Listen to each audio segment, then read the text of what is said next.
Cher ami, je suis ravi de vous retrouver autour de notre bon Padre Pio. Mon nom est Jean Goyard et vous assistez au programme sur le pas du Padre Pio. Aujourd'hui, les prophéties de Notre-Dame à la Salette, les prophéties de Saint Jean Bosco et la prophétie du Padre Pio coïncident.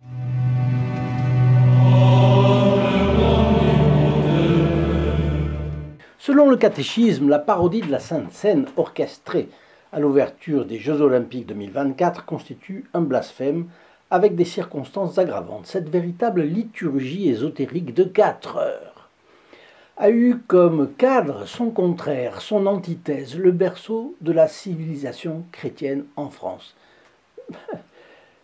Lutèce. Là même, le blasphème a été aggravé par la profanation de la beauté. Plusieurs youtubeurs, y compris des ecclésiastiques, n'ont pas hésité à qualifier cette cérémonie de satanique. Satanique signifie inspiré par Satan, et en effet elle l'était.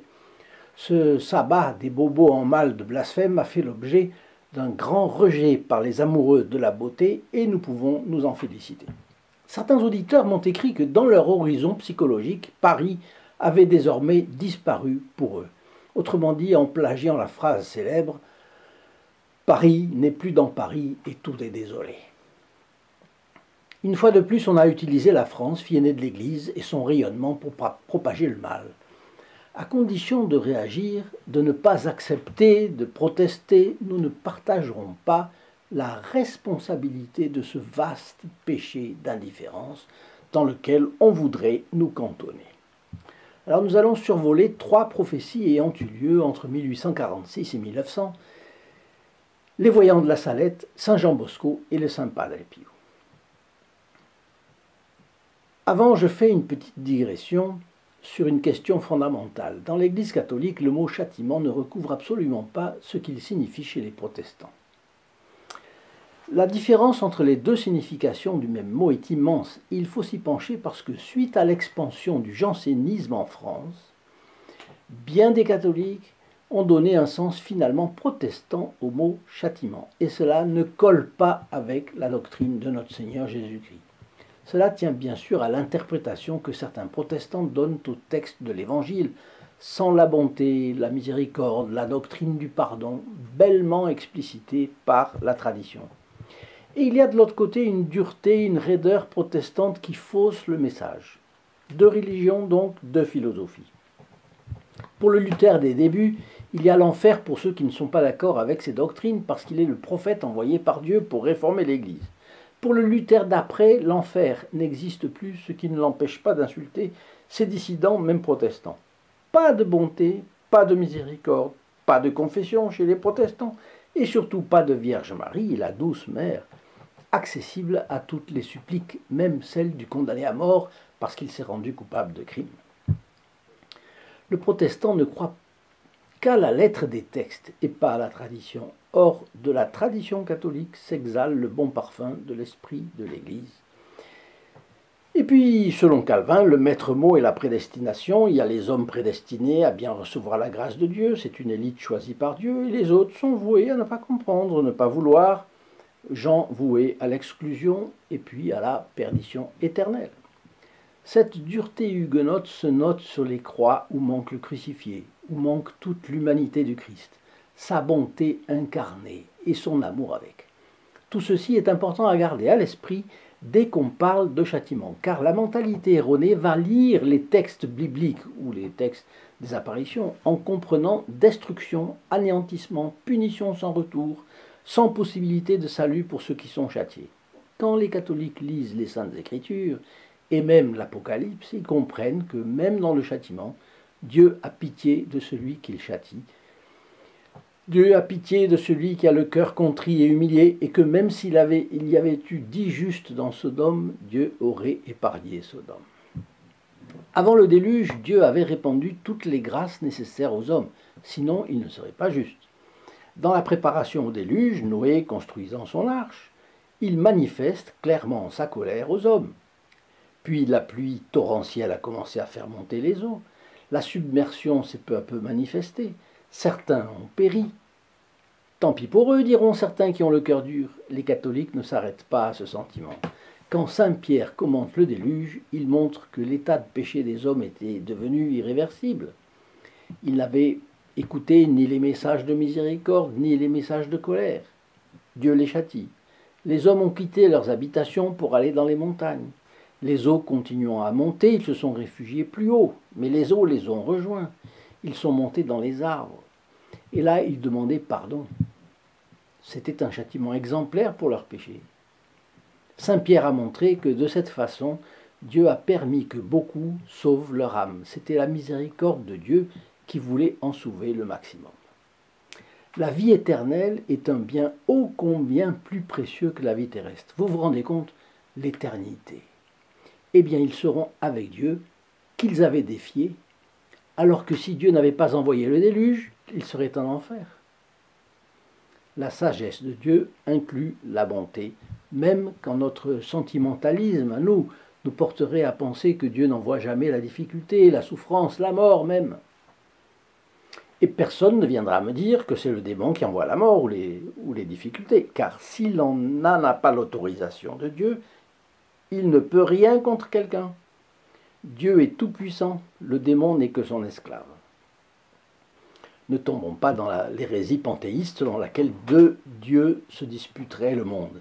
Cette théorie manichéiste a déjà été condamnée par l'Église. Alors les famines, épidémies, tremblements de terre, tsunamis, volcans sont commandés par les anges et ceux qui auront le cœur contrit et humilié prieront la très sainte Vierge et le Saint Padre Pio et auront leur protection. Vous connaissez la sublime prière de Saint Bernard. Souvenez-vous, ô très miséricordieuse Vierge Marie, qu'on n'a jamais entendu dire qu'aucun de ceux qui ont eu recours à votre protection réclamait vos suffrages, etc. Quand on parle de châtiment, il faut garder à l'esprit qu'il y a au même moment la grâce, et la grâce en abondance, et que même si le châtiment est inexorable, il n'exclut ni la miséricorde, ni un certain aménagement des peines. Le message prophétique communiqué à la Salette, près de Grenoble, par Notre-Dame à Mélanie Calva, 14 ans, et Maximin Giraud, 11 ans, est clair et redoutable. Il n'y a qu'une seule et unique apparition, c'est le 19 septembre 1946, et on a demandé à Mélanie et Maximin de l'écrire chacun de son côté dès le lendemain. Mais il y a eu plusieurs versions, parce qu'après, on leur a redemandé de l'écrire, et ça coïncide. Mais il y avait, comme à Fatima, un secret à ne dévoiler que lorsque Notre-Dame le demanderait. Il y a donc eu une version courte tout de suite, sans le secret, puis plus tard, une version longue avec le secret. Les versions, de toute façon, convergent. La rédaction de Maximin commence fort. La France a corrompu l'univers, un jour elle sera punie. Et il ajoute que 3/4 des Français perdront la foi et que l'autre quart ne la pratiquera que tièdement. Est-ce que c'est pas ce qu'on voit aujourd'hui? Évidemment oui. Mais que plus tard, la foi se rallumerait en France. Comme le disent les abbés Michel Corteville et René Laurentin dans ce livre très intéressant, dont je vous mets les références en description, l'interprétation des prophéties est difficile parce qu'elle montre plusieurs plans qui parfois se rapportent aux mêmes faits et parfois un seul tableau peut se rapporter à deux événements situés à des époques distinctes. Mais le fait est que Notre-Dame n'y va pas par 4 chemins et elle annonce les châtiments. La version de Mélanie raconte la chose suivante. La société est à la veille des fléaux les plus terribles et des plus grands événements. On doit s'attendre à être gouverné par une verge de fer et à boire le calice de la colère de Dieu. La sainte foi de Dieu étant oubliée, chaque individu voudra se guider par lui-même et être supérieur à ses semblables. Les gouvernants civils auront tous un même dessein qui sera d'abolir et faire disparaître tout principe religieux pour faire place au matérialisme, à l'athéisme, au spiritisme et à toutes sortes de vices. Pour un temps, Dieu ne se souviendra plus de la France et de l'Italie parce que l'évangile de Jésus-Christ n'est plus connu. Si on ne fait pas pénitence, si on continue à blasphémer le saint nom de Dieu, pensez à la cérémonie d'ouverture des Jeux Olympiques, En un mot, si la face de la terre ne change pas, Dieu se vengera contre le peuple ingrat et esclave du démon. Mon fils va faire éclater sa puissance. Alors évidemment, c'est beaucoup plus long que ça, donc je coupe. Au premier coup de son épée foudroyante, les montagnes et la nature entière trembleront d'épouvante parce que les désordres et les crimes des hommes percent la voûte des cieux. Voyez entre parenthèses la beauté de cette expression, perce la voûte des cieux. Notre-Dame qui parle. Paris sera brûlé et Marseille englouti. Il faut dire que... Et pour cause.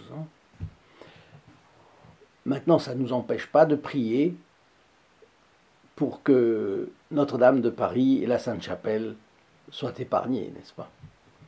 Plusieurs grandes villes seront ébranlées et englouties par des tremblements de terre. On croira que tout est perdu. On ne verra qu'homicide, on n'entendra que bruit d'armes et que blasphème.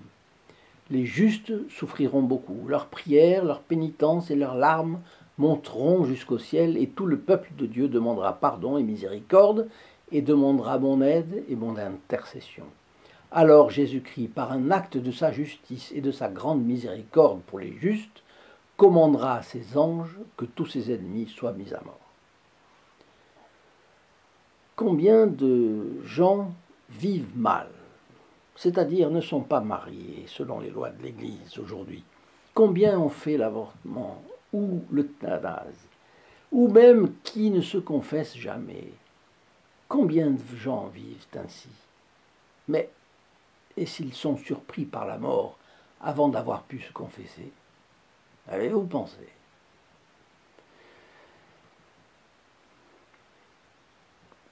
Laissons de côté la salette et revenons Saint Jean Bosco. Il a eu le 6 janvier 1870 un de ses célèbres songes prophétiques et il l'a écrit au pape Pie IX, alors le futur bienheureux Pie IX. J'ai senti disparaître tous les objets matériels de ma chambre et je me suis trouvé dans la contemplation des choses surnaturelles. Voici une idée de ce que j'ai vu avec la parole de Dieu arrangée dans le langage des hommes. Les lois de la France ne reconnaissent plus le Créateur. Déjà en 1870. Bon.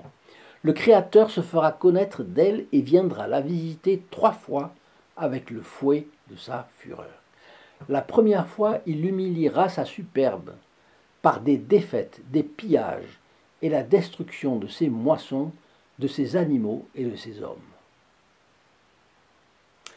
La deuxième fois, la grande prostituée de Babylone, elle que les bons appellent en gémissant la maison de prostitution de l'Europe, sera privée de ses chefs et sombrera dans le désordre. Ah, Paris, Paris, au lieu de t'armer du nom du Seigneur, tu t'entoures de maisons d'immoralité. Celles-ci seront détruites par les ennemis qui t'encercleront et t'amèneront la faim, la terreur et l'abomination des nations. Mais malheur à toi si tu ne reconnais pas la main qui te frappe, la main de Dieu. Je veux châtier l'immoralité, l'abandon et le mépris de ma loi, dit le Seigneur. À la 3e visite, tu tomberas aux mains des étrangers, tes ennemis verront de loin tes palais en proie aux flammes, tes habitations transformées en monceaux de ruines, et verront couler le sang de tes braves déjà sans vie. Alors, il y a des choses qui se rapportent à la fin de la guerre de 1870, d'autres à la guerre de 14, d'autres à la guerre de 39-45. Mais la troisième fois, celle que je viens de dire, tu verras, tu seras envahi par les étrangers, etc. C'est fort. Et ça n'est pas déjà arrivé, pas du tout. Le Padre Pie a aussi reçu des révélations sur la France. Dans les cahiers autobiographiques du premier fils spirituel du Padre Pie, Emmanuel Brunato, transcrit ici, dans ce livre très intéressant aussi, une prédiction courte du Padre Pie sur le futur de la France. Cela commencera par une guerre économique terrible mais brève. Pauvre France, pauvre France. Alors voilà qui nous permet de composer un tableau très sérieux. Qu'en pensez? Ne devons-nous pas nous préparer dès aujourd'hui à cela? Nous avons Fatima, nous le connaissons bien. Nous avons la Salette, nous le connaissons bien. Ce sont des révélations prophétiques avec plein de relations avec ce que nous voyons autour de nous. Personne ne peut dire qu'il n'y a pas un châtiment qui se prépare. Évidemment. Notre-Dame de la Salette se plaint de la tiédeur des catholiques pratiquants. Connaissons-nous des catholiques tièdes? En tout cas, prions pour ne jamais en faire partie. Mais justement, essayons de faire connaître le Padre Pio de toutes les façons que nous avons à notre disposition. Travaillons pour la cause du Padre Pio en partageant l'une des 800 à 900 vidéos que nous avons sur cette chaîne et qui manifestent les bienfaits du Padre Pio, aujourd'hui encore. Abonnez-vous bien sûr, mais surtout quand vous partagez une vidéo, vous entrez dans les intentions de la messe célébrée à midi le vendredi suivant votre clic de partage. Et votre ami qui le reçoit entre aussi dans les bénéficiaires de cette messe avec les grâces que cela signifie. Et puis il y a le geste militant que vous pouvez facilement faire en vous inscrivant comme protégé du Padre Pio. Si vous pouvez penser à donner à sa cause 1 euro par jour, c'est-à-dire 7 par semaine, 30 par mois, cela peut paraître petit, mais c'est un oui à la cause du Padre Pio. C'est peut-être pour certains votre dé à coudre, mais aux yeux de Dieu, cela peut signifier un énorme vase. Cela dépend de la générosité avec laquelle c'est fait. Ce n'est pas la quantité en soi. Pour le ciel, ce n'est pas la quantité qui comptera, c'est l'amour avec lequel ce sera fait. C'est ce que vous pouvez faire, vous, pour cet apostolat, pour qu'il aille de l'avant, ou plutôt c'est le geste que vous pouvez faire pour nous conduire à bon port. Vous n'imaginez pas ce que c'est d'entreprendre un apostolat comme celui-ci. Vous ne pouvez pas vous faire une idée du manque de ressources avec lesquelles nous sommes obligés de travailler. Il y a des gens qui travaillent sans se faire payer ici. Il y a des gens qui ont une famille et qui font ces sacrifices parce qu'ils veulent que cela progresse. Est-ce que vous qui m'écoutez et qui n'êtes pas encore protégé du Padre Pio, vous ne pourriez pas arrêter un instant? Regardez dans la description de la vidéo ici. Là, vous avez un lien. Il vous permet de faire en toute sécurité votre inscription comme protégé du Padre Pio. Ah, mais si je le fais, je me compromets pour la vie entière. Non, c'est pas comme ça. Vous le faites tant que vous pouvez. Si vous ne pouvez plus, vous nous en avisez en disant je ne peux plus, et voilà. Mais vous allez recevoir tant de grâce que vous ferez tout pour garder votre aide au Padre Pio, j'en suis sûr. Alors, chers amis, je vous souhaite une excellente journée. À très bientôt. In nome del Padre, del Figliolo e dello Spirito Santo, e così sia. Sia lodato Gesù e Maria, e